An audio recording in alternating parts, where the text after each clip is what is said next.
All right, folks, so we got a lot to jump into. So, as I mentioned, I'm going to be sharing about my trip to the city of Atlanta. I have been to Atlanta many times over the years, and it's a great city. I've always had a great time. But this last time I went, which was last year, 2021, it was a little bit traumatic with how things were left. And so it's a lot to cover. Going to jump right in. I will say from the very beginning, I had a couple of signs that I probably should not have gone to the city, but I ignored them. Sign number one was that when I told my dad about a week before I went on the trip, he did everything he could to talk me out of it, and I just simply ignored him and thought, I don't know why you tripping. Number two, I get to the airport and I almost missed my flight. I had a first class ticket and I had chose seat number one. I'm not bragging, but that's just letting you know how soon I was supposed to board the plane. And I literally, they delayed the plane about 5 or 6 times, and it was because they had a mechanical issue that they could not fix. And so they had to wait for another plane to come in. So at this point, they had delayed the flight so many times that I literally left the gate, walked down about 10 gates, went to get something to eat, and nearly missed the flight because I was in the restroom about 10 gates away when I hear them do the last call for the flight going to Dallas, from Dallas to Atlanta. I run all the way down, full speed, dragging my luggage, make it there at the last minute. And when I get on the plane, everyone's looking at me because I flopped in the very first seat. So they're like, you were supposed to have already been here. Cool. That was sign number two, with the universe being like, hey girl, you need to miss this flight. Okay, it's about to be traumatic for you. So, okay, I get to Atlanta. Now, mind you, my girlfriend has my flight number, so she sees all of the delays. So when I finally got on the plane, I sent her a text message and said, hey, I just boarded. We're about to take off. I'll be there in 2 hours. She said, okay. I get to the airport. I get to Atlanta. And when I get there, I go immediately into the restroom. And when I get there, it's a huge restroom. There's like 20 bathroom stalls. A lot of them were empty, but I walk all the way down to the end, and there's an Asian woman, and she has her little girl, and she's squatting on the floor, peeing.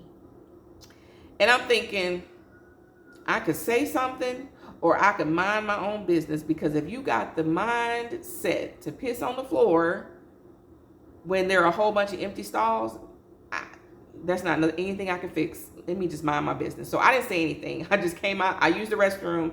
I came out. There was a huge puddle of urine. Washed my hands, went on about my way like, okay. So then I get the baggage claim, and I see one of the girls from the reality show, Little Women in Atlanta. It was the real pretty girl who does like all of the spiritual cleansing and crystals and things. And so I wanted to go over and say something to her, but then I was kind of frustrated also just with everything with the flight and the delay. And my friend wasn't there.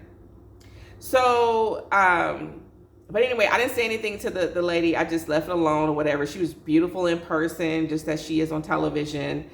And then I called my friend. I'm like, hey, I don't see you out here. And she's like, oh, you're here? What do you mean, am I here? Yes, I'm here. I texted you when I got on the plane. So long story short, I had to wait almost an hour and a half for her to get there. And when she got there, it was her husband, and one of her best friends from college. They said they were out shopping. Okay, but you had a 2-hour heads up that I was flying in. And they insisted that I, one, not get a hotel room, and they insisted that I not get a car. So I was like, I could have, got a car, went to the room and showered and chilled, and y'all could have finished doing what you were doing. But no, you insisted that you pick me up. You insisted that I stay with you. So go ahead, we get back to her house. Now, she has a 3-story house in a beautiful neighborhood. And my bedroom that I'm staying on is on the 3rd floor, has a full bath in it. I go up there, I take all my clothes off because I'm getting ready to take a shower, wash off all the airport filth. And I'm standing in front of the bed, and I'm like, I'm not dressed, and I'm making sure I got a towel to bathe with. I have a towel to dry off with, my underwear here, making sure I have all of my things, right? And so just as I'm standing there, I hear a dog bark. And I'm like, I turn and I'm like, wait a minute, And then I realized, because this room is huge, that the windows are open, they're up, and the blinds are open. And there's a man standing down in the neighbor's yard. I ain't gonna say who the man was, but he was standing way over in the neighbor's yard looking up. And I was like, I don't know if he saw me in the nude, but it's a good chance he did. And I felt some kind of way, but I was like, I'm just gonna, let me take my shower and just brush that out of my memory. Okay, maybe he didn't see me. So then I take my shower, go down to the second floor, and we're sitting on the patio and we're talking. We decide to go to dinner that night. Went to this one place. When we're eating dinner on the patio, there's a helicopter, a police helicopter, flying low above us. Flying like he was looking for me. I don't know what for what, but they were flying like really low. And so we're like, are you about to crash? What's happening? So I think he was like practicing how to land or whatever. And he kept going up and going down, which it was a really busy area. This is not a place where I think police should be practicing landing, okay? Flying over people eating at a restaurant. But anyway, so we go back to the house. We're chilling. Everyone knew that when I did come into town, the one thing I wanted to do was go eat at Slutty Vegan. This is my shirt, Slutty Vegan. I'm not a slut, and I'm also not a vegan. But I love to eat vegan food on mostly on occasion, or but I do eat meat also. But I had been seeing Slutty Vegan on Instagram for like a long time, so I was like, I have to try it. So my friend was like, we need to leave early in the morning because their lines are long. So next morning we leave, we get to Slutty Vegan. Everybody there was like super nice. They were asking us where we were from. I had the one night stand burger, which was delicious. It was like one of the best burgers I've ever had. And I'm not talking about a vegan burger. I'm talking about a burger, period. I don't know what they're doing to those burgers, but it's working and I loved it. So we got our food and we left there. We're riding around the city and stuff and sightseeing. And then we also went to get some ice cream at a really popular place. And while we were there, I mentioned that I wanted to see the Trap House Museum if it was possible, So they were like, okay. So we drove down to where it was, and the line was wrapped around the corner, like all the way down the street and around the corner. And it was early. It was early afternoon. So of course I was like, yeah, I don't want to wait in that. So we left. And then my friend's husband said, hey, well, babe, your brother was the set designer, so maybe you can call him and he can get us in. And so my friend was like, oh yeah, I forgot about that. I'm like, how do you forget that your brother was the set designer at the Trap Museum? But she called her brother, he got us in. We did not have to wait in the line. And we went through the set that he designed was fascinating. Like, I was tickled pink the whole time because my friend, they come from a very prominent family in the city of Atlanta. So I'm like, I know y'all didn't grow up like this. So where did your brother research this stuff? How did he know to put the crack right there? So we go through, and I had an amazing time in there. It was a really great museum. But at the same time, we started to kind of feel some kind of way because you start realizing that people actually live like this. So it's kind of hard to enjoy the moment, but then not realize that people live that way. And then also the museum is located in the lower income part of town. So people that live like that, they're around there. And so I felt a way about that. But anyway, we spent some time in there, got to skip all the lines and everything. And then we left, and while we're driving around the city, so, my friend's best friend from college was with us. She kept calling my friend's husband bae and baby. So I'm sitting in the back seat like, girl, this is what, I didn't say it, but I was kind of looking like, girl, because in my mind, I have quite a few friends who are married and I've been around their husbands. And one, I ain't never called them bae or baby. I never would, and they don't do that with me. So it threw me off. I was like, I don't know what kind of dynamic that y'all have, but I didn't think it was cool. It kind of made me uncomfortable, but they were very comfortable. Like, and she didn't do it one time. Like this was not it was a slip up. And, no, this was whenever I'm talking to you, hey baby. And he's like, yeah.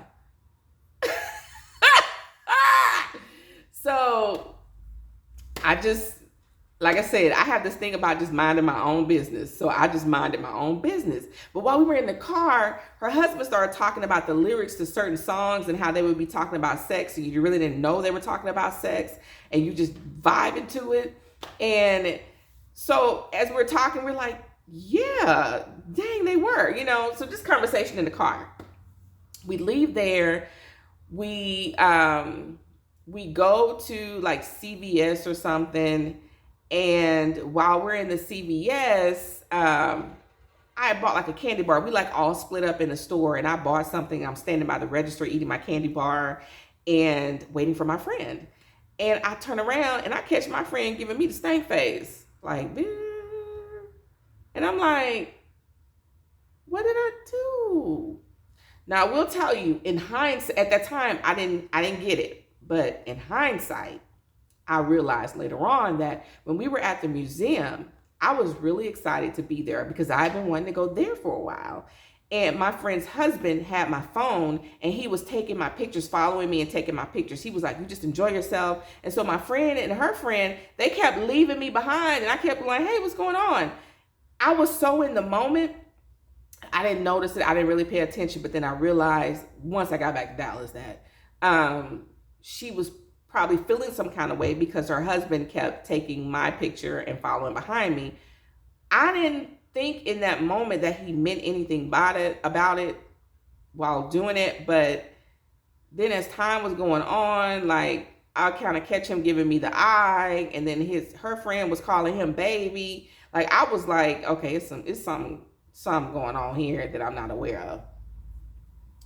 One part I missed that I need to jump back on. The first night I got there and we went out to eat, I have a lot of food allergies. So when we came back, you know, I had eaten something I was allergic to, but I know I can just take Benadryl. But I forgot to pack my Benadryl. So my friend gave me some of her children's Tylenol that she had for her husband's daughter that was at the house. So I took the children's Tylenol and I woke up the next morning. I didn't remember. I had no recollection of the night. You know how when you're sleeping, but you remember rolling over or hearing a car drive by or anything. I woke up. It was like nothing existed. I take Benadryl often because of my allergies, so it doesn't make me feel that way. So I literally woke up like, why don't I remember anything? Why is there a lapse in time? I still don't know why. I don't understand why that Benadryl did that, but it did. So now we fast forward to, okay, so we come out of the CVS, we go back to the house. On the way there, my friend is mentioning, oh, I got some CBD gummies. And I was like, oh, I've done CBD. You know, I'm not a person who uses recreational stuff. You know what I'm saying? And I'm not a big drinker, but I've had CBD gummies. And so I was like, they don't ever do anything for me. They don't even really make me like lazy or relaxed, you know. And so I was like, you know, we go back. Yeah, we can take a gummy because my flight was leaving the next morning. So we had a full day. We had been out all day long.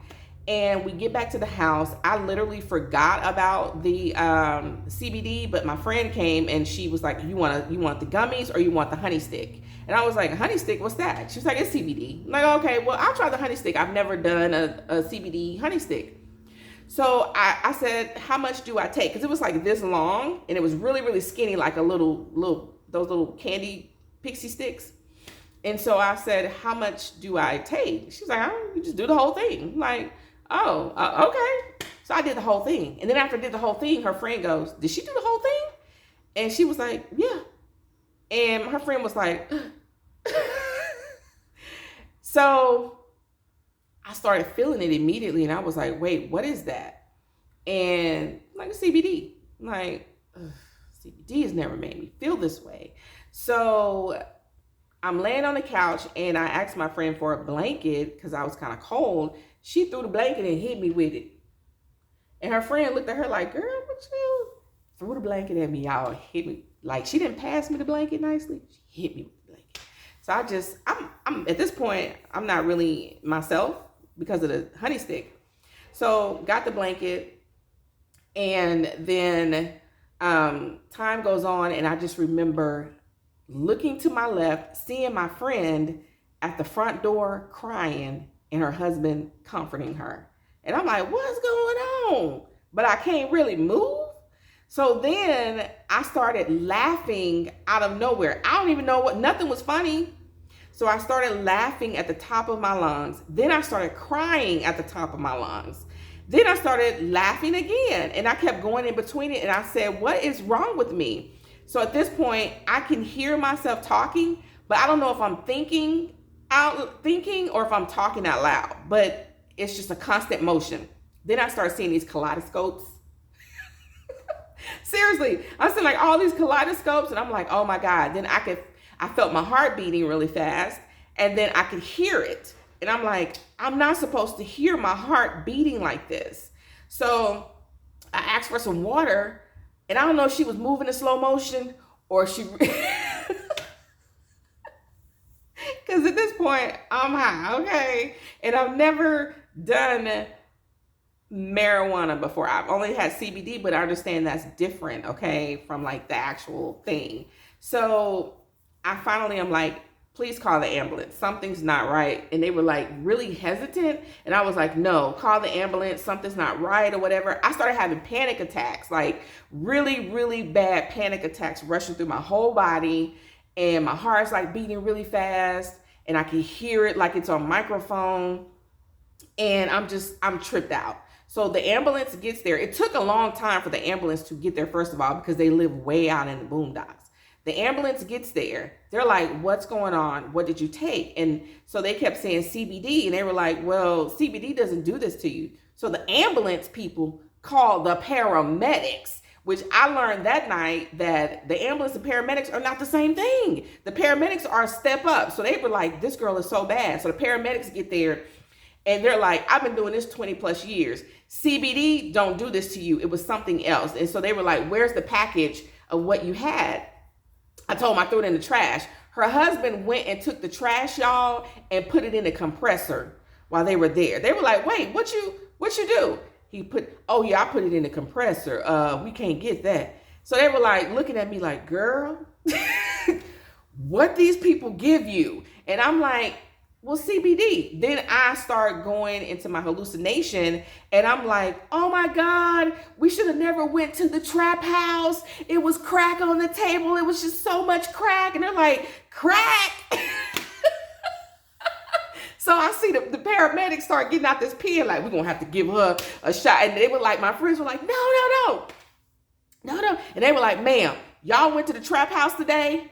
Okay, she said she got crack off the table. We're gonna have to hit her with this, okay? This lady right here is about to go into he called it something else, but I think he was talking about an overdose. And so my friends were like, no, it's a museum. They were like, museum? Now they're all white. There's one black paramedic. He goes, his name was Cedric. He said, no, y'all, it's a museum and it's called the Trap House Museum. Okay, and it's in downtown. It's an actual museum, so it's not real crack and all that she had. But he was like, did y'all go to the museum? They were like, yes. We went to the museum. They were like, man, did you go to the museum? I was like, yeah. So at this point, my mind is like that of a child. If you would have told me to jump off a patio, I would have happily said, okay, all right, I'll go jump. And I would have jumped. Like, I couldn't stop talking. And I couldn't control my thoughts and my actions. So I'm just talking, going off and everything. So the white paramedic is looking at me and he's like, I think his name was Steve. And he was like, ma'am, I can't make you go to the hospital, but you know, I strongly suggest you go, but you have to tell me you want to go. And he's like, CBD does not do what you're going through. That is not CBD. And we need to find out what you had. My friends are like, no, it was CBD. And he was like, ma'am, CBD does not do this. And we need to check on your heart, make sure you're okay. So do you want to go to the ambulance? So then I was like, okay, yeah. Then my friend was like, no, she doesn't need to go. And I was like, yeah, no, I don't need to go. I don't need to go. And they were like, well, ma'am. And so I kept going back and forth because I'm literally like a child and I can't stick to one thing. You could tell me to do anything and I would have done it. Like I was so out of it. So the guy finally, with the ambulance, I finally agreed to go. We get in the ambulance and my friends couldn't ride because of COVID, but he said, y'all can meet us there. So they were going to follow us there. So when they closed the doors before we took off, the guy goes, how well do you know them? How do you know them? And And I was like, no, that's my friend. We've been friends for years. He was like, he got quiet. He looked at me. He said, ma'am, they are not your friends. And I was like, no, she's my friend. He was like, look, they are insisting that you had CBD. He said, I'm being honest with you. CBD does not do this. There's something else. So they had to take me all the way to Gwinnett County. So I'm in Douglasville. They had to drive me all the way to Atlanta. So it was like an hour drive. Get there. It's like, at this point, it's like 1 o'clock in the morning. 1 a.m. Okay. I got a flight the next morning early out. So they had to wait with me for about 2 hours before they could get a bed, because apparently the paramedics can't just leave you at the ER. So they had to wait. It was a line of people. I'm sitting in there. Curtis is cracking up and he's like, you are effed up. I was like, no, there's something wrong. I was telling all my business, and I told them I can't turn something off in my brain. So I was telling all of my business that they did not need to know. And they were listening, okay? They were listening, y'all. So finally, they didn't have a bed, but they had an opening in the emergency room. So then they took me in there. I didn't have no shoes on. I didn't even have my purse. And they got me some socks, the little booties to put on my feet or whatever. And they wished me the best. They went on or whatever. And I told them, I said, I know y'all going to be laughing at me. And Curtis was like, we ain't going to be laughing. Like, you know, but they were like, no, the guy Steve was like, I really hope that you be okay. And that you just really rethink people that you're around, you know. And he's like, I ain't supposed to say that. But honestly, he was being real with me and I needed that. So after that, I ended up checking myself at the hospital around like almost 5 in the morning because I still hadn't got a room or anything. The only thing they did was they tested my urine and it came back with THC, which is full-blown marijuana. I ain't never done that before. So I texted my friend and I told her, and she was like, oh yeah, there's no marijuana in there. I don't know what they're talking about. Like, why are these people gonna lie? And I've already told you I've had CBD before. So I know that CBD doesn't do that. So long story short, I tell my friends come pick me up. They were outside waiting. I go get in the car. They didn't even ask me how I was doing. They was carrying on having a regular conversation like ain't nothing happened. So I told my friend, I said, I'm scared to sleep alone because the panic attacks were still coming, just not as fast. So they were like a minute apart. They had gotten to the point where they were about 30 to 45 minutes apart. So I was like, I asked her, I was like, can, somebody sleep in the room with me because I'm scared to go to sleep. Her friend was like, you can sleep in the room with me. I have a bunk bed in there. So you sleep in here. My friend of many years said, no, she gonna sleep by herself. Ain't nothing wrong with you. You go in that room by yourself. And her friend was looking at her like, girl, because it was traumatic for me. I've never done any type of recreational drugs or anything. I'm not a heavy drinker, so I would have never taken that honey stick if I had known that it was actually THC. I would not have. I only did it because it was CBD, is what I thought. So anyway, I didn't go to sleep at all that night. I stayed up. I was so ready to go because I did not feel safe with how my friend made me feel. So the next morning, get up, have a cup of tea. They drove me to the airport. We were pretty much in silence. I got there. I did my little kikis. Yeah, girl. Okay. I was scared to go through TSA because what if they detected that I was not, that I was on something, and then it could have been a whole thing. And so I made it through there. Y'all, I got home. I texted my friend that I made it back home safely. She said, okay. Y'all, my friend did not check on me for days. I was like, surely she's going to check on me. She didn't check on me or anything. And so after about a week, I texted her and I was like, hey, just, seeing how you're doing. She was like, oh, we're good. She didn't even bring it up. I'm like, you done almost killed me and still are not even admitting that y'all knowingly gave me something with THC in it. But I learned a lesson and I was like, you know what? And it's probably not that I should not ever go back to Atlanta. I just should never go back to visit them. And so her and I don't really talk much anymore. I've chatted with her a few times over, this past year, but it ain't like what it used to be because she knows she did me janky. And a lot of people say they think that they were probably going to be up to something with trying to get me to take advantage of me. At first, I really was like, no, she would never do that. But when I thought back on a lot of things that were happening, thought back on how her friend was, interacting with her husband, I was like, yeah, I don't think they had the best thing in mind for what they wanted to do for me. But luckily, the universe took over and I had such a bad reaction to the CBD that they didn't get to do what they intended to do. And I done moved on with my life. But peace.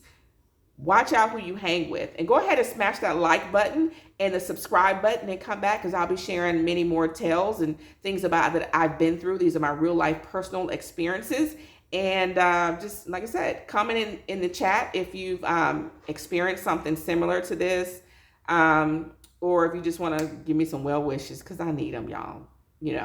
Got to watch your friends. But I'll see you guys next time for this next story time with the Queen.